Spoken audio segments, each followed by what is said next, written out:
Gaza Hamas का कब्रिस्तान बनता जा रहा है। हमास के बड़े बड़े लीडर्स और कमांडर्स के बंकर को इजराइल के डिफेंस फोर्सेस ने घेर लिया, लेकिन हमास का सफाया करते करते इजराइल ने अब तक 10,500 फिलिस्तीनियों को मौत की नींद सुला दिया। हर घंटे, जी हां, हर घंटे 15 फिलिस्तीनी मारे जा रहे हैं। हर घंटे करीब 12 इमारतें जमींदोज हो रही हैं और अब तो यह कहा जा रहा है कि हमास के अंत के बाद इजराइल गाजा पर कब्जा भी कर लेगा।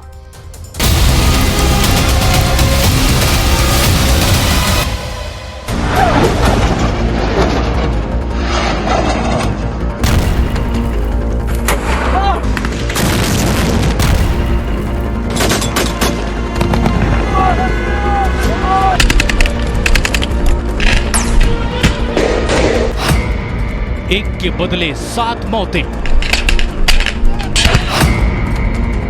गाजा में हो रही बमबारी में हर घंटे 15 लोगों की मौत।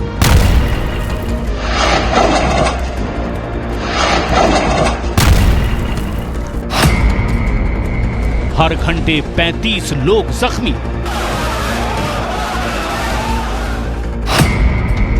हर घंटे 12 इमारतें तबाह।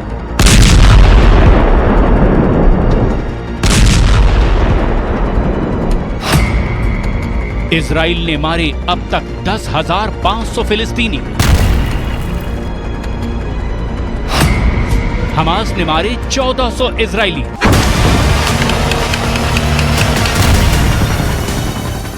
गाजा की ऐसी कोई गली नहीं बची, गाजा का कोई ऐसा चौराहा नहीं बचा, गाजा का कोई कस्बा नहीं बचा जहां लाशें नहीं बिछी। भयंकर दृश्य है इस वक्त गाजा का।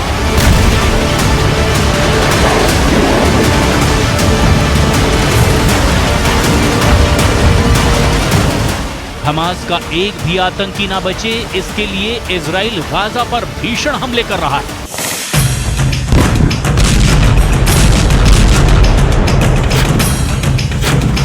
हमास के टॉप नेता याह्या सिनवार जिस बंकर में हैं, उस बंकर से बाकी दुनिया का इजरायली फोर्सेस ने संपर्क तोड़ दिया है। याह्या सिनवार इजराइल का टारगेट नंबर 1 क्यों है, इसकी डिटेल आगे दिखाएंगे। दूसरा टॉप कमांडर और 7 अक्टूबर के कत्लेआम का मास्टरमाइंड मोहम्मद दैफ भी अपने बंकर में पूरी तरह घिर चुका है। 7 अक्टूबर से लेकर अब तक इजराइल डिफेंस फोर्स ने हमास के करीब 60 नेताओं और कमांडरों को मार गिराया है। इजरायली सेना के मुताबिक जमीनी ऑपरेशन की शुरुआत से अब तक वो 130 सुरंगों को तबाह कर चुकी है। इजराइल ने एक बार फिर गाजा के अस्पताल को निशाना बनाया है। गाजा के नासिर मेडिकल कॉम्प्लेक्स में इजराइल एयर स्ट्राइक में 8 लोगों की मौत हो गई। इसके अलावा इजराइल ने अल मगाजी रिफ्यूजी कैंप पर भी हमला किया है। तेज हमले इजराइल मिनट के हिसाब से गाजा को कब्रिस्तान में तब्दील कर रहा है। लेकिन खुद इजराइल मानता है कि हमास के अभी कई ठिकाने बिल्कुल महफूज हैं। इजराइल अब तक वहां नहीं पहुंच पाया है।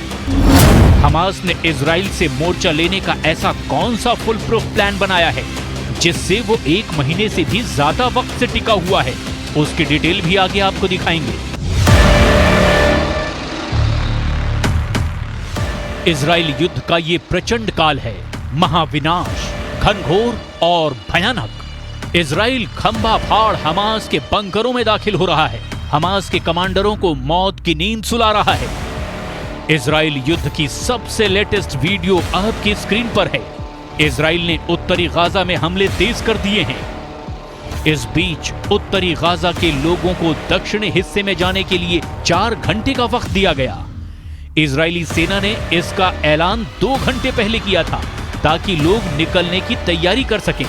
लेकिन सवाल यह है कि दक्षिणी गाजा शिफ्ट होकर लोग आखिर करेंगे क्या?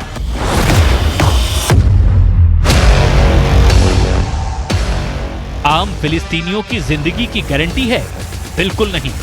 उत्तरी गाजा की तरह दक्षिणी गाजा में भी इजराइल बमबारी कर रहा है। हमास के एक एक आतंकी को चुन चुन कर मारा जा रहा है।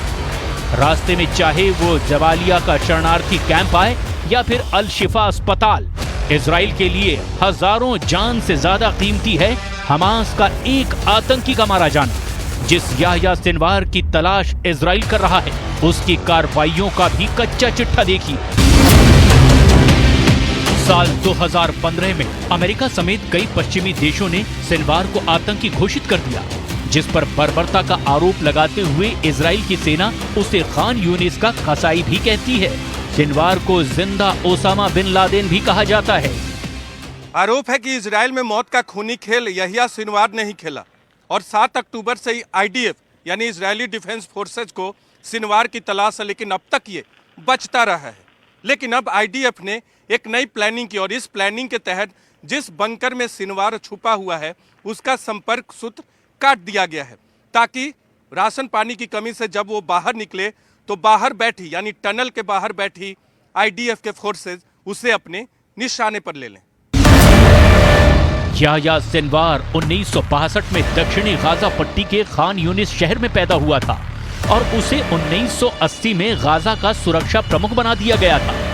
सिनवार करीब 24 साल तक इजराइल की जेल में बंद रहा था। 2011 में हमास ने इजरायली सेना के लिए एक सैनिक के बदले उसे जेल से रिहा करा लिया था और रिहाई के बाद से ही याह्या सिनवार इजराइल के लिए चुनौती बन गया। सिनवार जैसे हमास की टॉप लीडरशिप के खात्मे के बाद क्या होगा, इसका जवाब भी देख लीजिए, क्योंकि जिस तरह से गाजा पट्टी धू-धू कर जल रही है, उसकी खाक होने की कहानी बस कुछ दिनों या ज्यादा से ज्यादा हफ्ते भर की ही बची है। उसके बाद आखिर क्या होगा? हमास के अंत के साथ क्या गाजा के फलस्तीनी आवाज या बंदूक उठाना बंद कर देंगे? ये समझना भी बहुत जरूरी है, क्योंकि अब तक जो दिख रहा है वो ये कि विश्व शांति के तथाकथित स्वघोषित देशों की इजराइल युद्ध का हल निकालने की आधी अधूरी कोशिशें पूरी तरह दम तोड़ चुकी हैं। पश्चिमी मीडिया में छप रही अटकलों के मुताबिक इजराइल जंग जीतने के बाद गाजा पट्टी में सैनिक अड्डा बनाने पर विचार कर रहा है। इजराइल ने इसके लिए अपनी सुरक्षा का हवाला दिया है। मतलब इजराइल गाजा में हमास आतंकियों को खत्म करने के बाद गाजा पर कब्जा कर लेगा, वो चाहे शांति बहाली के नाम पर ही क्यों ना हो। इजराइल के प्रधानमंत्री बेन्यामिन नेतन्याहू के मुताबिक इजराइल इस युद्ध के खत्म हो जाने के बाद अनिश्चित काल के लिए गाजा पट्टी की जिम्मेदारी लेने पर विचार कर रहा है। नेतन्याहू ने कहा, अगर इस इलाके की सुरक्षा की जिम्मेदारी हमारे पास नहीं रहती तो हमास के आतंकी हमले के उस लेवल तक पहुंच सकते हैं जिसकी हम कल्पना भी नहीं कर सकते। इजराइल का मकसद हमास को खत्म करना है ताकि 7 अक्टूबर जैसे हमले को दोहराने की संभावना खत्म की जा सके, जिसका मतलब है कि गाजा पट्टी में हमास के लड़ाकों का पूरी तरह सफाया करने के बाद भी इजराइल की सेना गाजा पट्टी नहीं छोड़ेगी। लेकिन क्या ये संभव है? इजराइल ये कर सकता है, इतिहास इसका गवाह है। हालांकि अमेरिका मानता है कि गाजा पट्टी पर दोबारा कब्जा करना इजराइल के लिए अच्छा नहीं होगा। अमेरिकी अखबार द न्यूयॉर्क टाइम्स ने दावा किया है कि गाजा पट्टी को लेकर नेतन्याहू के प्लान से बाइडेन खुश नहीं है। अमेरिका के विदेश मंत्री एंटनी ब्लिंकन ने सलाह दी है कि जंग के बाद गाजा को वेस्ट बैंक के साथ मिला देना चाहिए, जिससे यहां फिलिस्तीनियों की सरकार बन पाए। गाजा में भी वेस्ट बैंक की तरह फिलिस्तीनियों को साथ लाकर अथॉरिटी तय की जानी चाहिए। वेस्ट बैंक इजराइल की सुरक्षा की गारंटी नहीं है, लिहाजा इजराइल तो वेस्ट बैंक पर भी हमले कर रहा है। उसका मानना है कि हमास के आतंकी यहां भी छिपे हो सकते हैं। हमास चकनाचूर हो चुका है, लेकिन हमास ने अभी तक लड़ना नहीं छोड़ा है। इजराइल के टैंकों पर लगातार हमास के लड़ाके अटैक कर रहे हैं।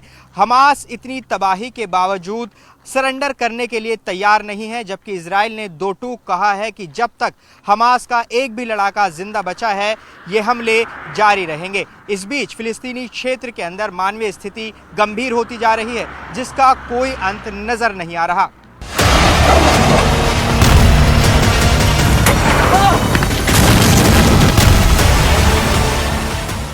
गाजा में बचे हमास के अंतिम पहरेदार तक इजराइल अभी पहुंचता नहीं दिख रहा है।